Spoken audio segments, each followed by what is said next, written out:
एक case discuss करेंगे जहाँ पे एक पेशेंट 80 वर्षीय हैं और इनको टेकीकार्डिया हो रहा है। क्या हो रहा है?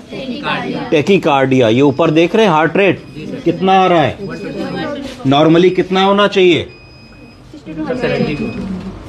नॉर्मल हार्ट रेट होना चाहिए 72। कितना? 72। ठीक है, हमारा अगेंस्ट 72 हार्ट रेट चल रहा है 124। तो मोटा मोटा समझिए कि 50 बीट्स पर मिनट ज्यादा चल रहा है। तो आज हम जानने की कोशिश करेंगे कि हमारे मरीज में अगर दिल की गति ज्यादा चल रही है तो इसको कहते हैं टेकीकार्डिया। क्योंकि रिथम रेगुलर है तो इसको कहेंगे साइनस टेकीकार्डिया। अगर रिथम रेगुलर ना होती तो क्या कहते? एरिथमिया। क्या कहते? एरिथमिया। ऐसे मरीज की जब आप पल्स लेंगे तो पल्स कैसे आएगी? बहुत अच्छी 5 पल्स आएंगी, टक टक टक टक टक दुड़ुम। एक पल्स एकदम से भाग गई है, फिर टक टक टक टक दुड़ुम, इस तरीके से चलेगी। ठीक है, इरेगुलर पल्स या मिस्ड पल्स नजर आएगी, पर इस केस में साइनस आ रही है ना। साइनस का मतलब है जो दो ऊपर की नोकें हैं आर वेव, दो आर वेव के बीच का डिस्टेंस अगर सेम होता है तो उसको कहा जाएगा साइनस। तो ये एक पार्ट हो गया। अब मुद्दा आज का आता है कि हमारे मरीज में पल्स बढ़ी क्यों है। तो क्या ऐसे दिमाग में हमारे 5 कारण 10 कारण आएंगे कि अगर हमें एक मरीज मिले, हम ड्यूटी पे हैं और हमने उसकी पल्स देखी और पल्स 130, 120, 140 आ रही है अगेंस्ट 72, तो क्या चीजें दिमाग में आएंगी? आप बताइए।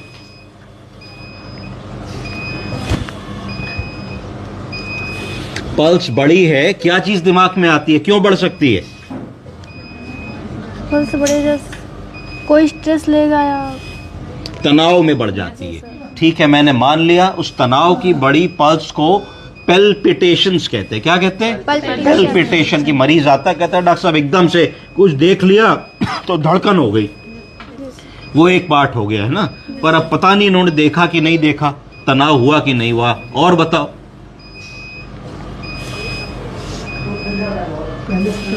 ये क्या है? ये पढ़ पाओगी? ये पढ़ो जरा सा, डायग्नोसिस पढ़ो।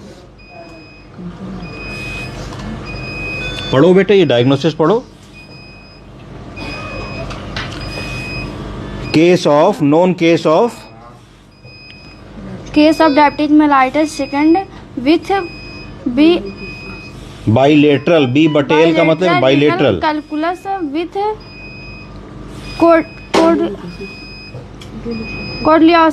कोलिलिथियासिस। क्या मतलब है इसका? गॉल ब्लैडर में स्टोन। आगे आइए। With TB. हाँ, और ऑन एटीटी। मतलब इस व्यक्ति को ट्यूबरक्लोसिस है। क्या है? ट्यूबरक्लोसिस। और वो टीबी की दवाओं के ऊपर है, उनको कहा जाता है एटीटी। एटीटी का फुल फॉर्म क्या होता है? Anti tubercular treatment. ठीक, आगे आइए।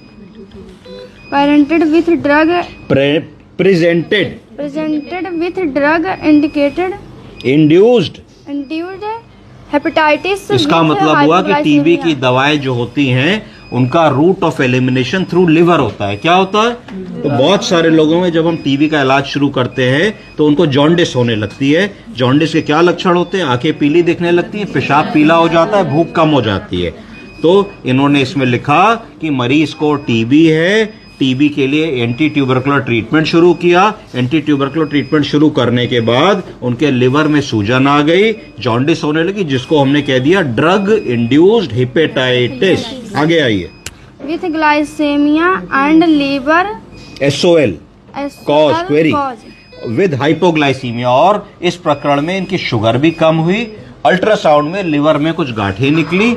गांठें कैसी हैं ये अभी पता नहीं है क्योंकि हम बायोप्सी नहीं कर पाए हैं। तो गांठें अच्छी भी हो सकती हैं। अच्छी का मतलब है कि नॉन कैंसरस, और कैंसरस भी हो सकती हैं, टीबी की वजह से भी हो सकती हैं। ठीक है जी।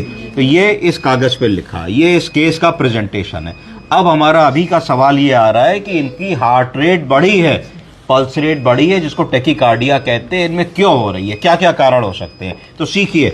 सबसे पहला टेकीकार्डिया का कारण हो सकता है फीवर। क्या? फीवर। जब भी मरीज की पल्स बढ़ी होगी तो as medical and paramedical team आपके दिमाग में यह बात जानी चाहिए कि कहीं इसको बुखार तो नहीं है। अगर किसी का भी बुखार 101, 102, 103, 105 होगा तो उसकी पल्स बढ़ जाएगी। ठीक है जी। तो टेम्परेचर लेके थर्मामीटर से आप रूल आउट कर सकते हैं। दूसरी चीज क्या हो सकती है पल्स ज्यादा होने के लिए? पेन। अगर किसी भी व्यक्ति को पेन होगा तो भी उसकी पल्स बढ़ जाएगी, उसको टैकीकार्डिया होने लगेगा। तो दो सरल चीजें हमने बता ली कि साहब देख लेंगे बुखार तो नहीं है, देख लेंगे किसी प्रकार का कोई दर्द तो नहीं। तीसरा कारण क्या हो सकता है? अगर किसी भी मरीज का बीपी बहुत लो या हाई होगा तो भी पल्स बढ़ जाएगी। लो बीपी को क्या कहते हैं? हाइपोटेंशन। हाई बीपी को क्या कहते हैं?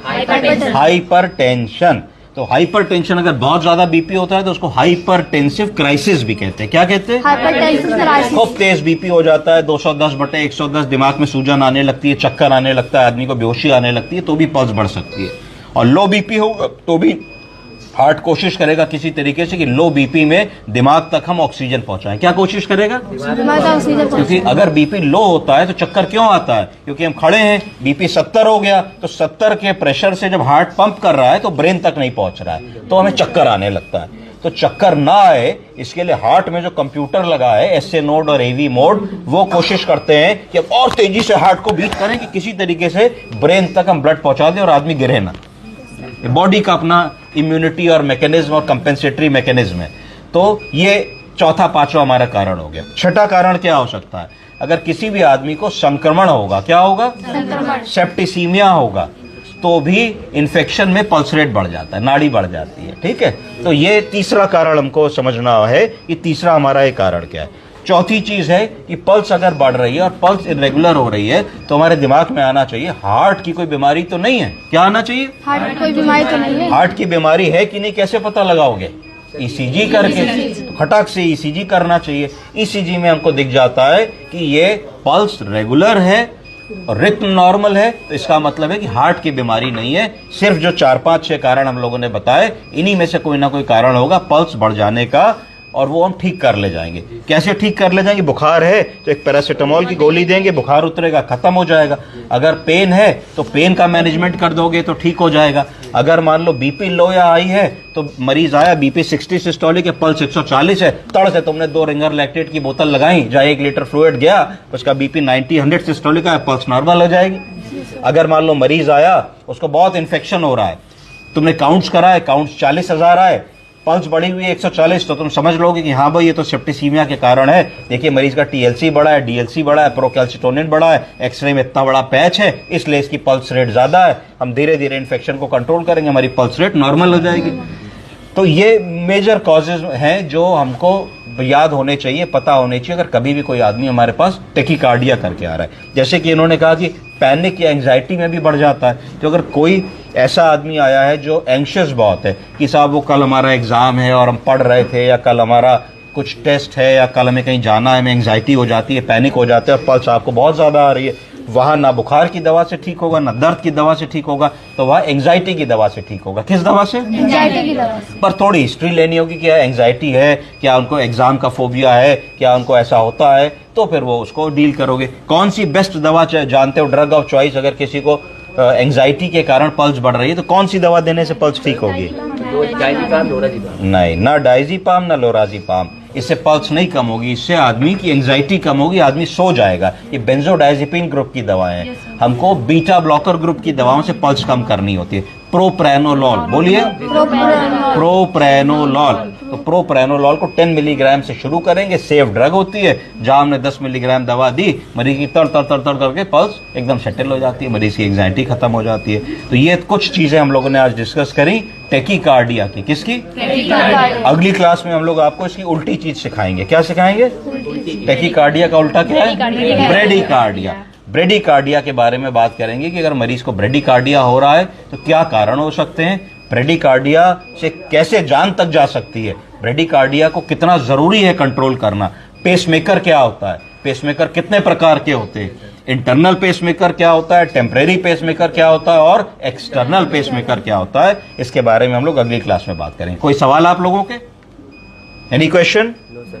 Thank you. सर हाँ। ECG मतलब बता दीजिए कैसे मतलब चेक करते हैं? ECG जो होता है वो 12 लीड ECG होता है। कैसा लीड? 12 लीड ECG होता है, और उसमें 4 लिम्ब लीड होती हैं और 6 चेस्ट लीड होती है। तो इस ECG में हम लोग हार्ट को देखते हैं। हार्ट को 4 तरीके से देखा जा सकता है। कितनी तरीके से? 4 तरीकों से। हार्ट को सामने के तरीके से देखेंगे तो उसको एंटीरियर वॉल कहेंगे। क्या कहेंगे? Anterior wall. साइड से अगर देखेंगे तो उसको लेटरल वॉल कहेंगे। नीचे से हार्ट को देखेंगे तो उसको इंफीरियर वॉल कहेंगे, और पीछे से हार्ट को देखेंगे तो पोस्टीरियर वॉल कहेंगे।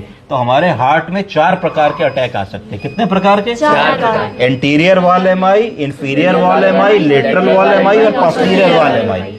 तो हार्ट में 4 मेजर धमनियां होती हैं जो खून दे रही होती हैं। तो जो धमनी जिस वॉल को खून दे रही है, जिसमें क्लॉट जाके फंसेगा, उस वॉल को ब्लड जाना बंद हो जाएगा। जैसे ही उस वॉल को ब्लड जाना बंद हो जाएगा तो हार्ट का वो हिस्सा मरने लगेगा। क्या होने लगेगा? मरने लगेगा। हार्ट की मसल को क्या कहते हैं? मायोकार्डियम। मायोकार्डियल मसल या मायोकार्डियम।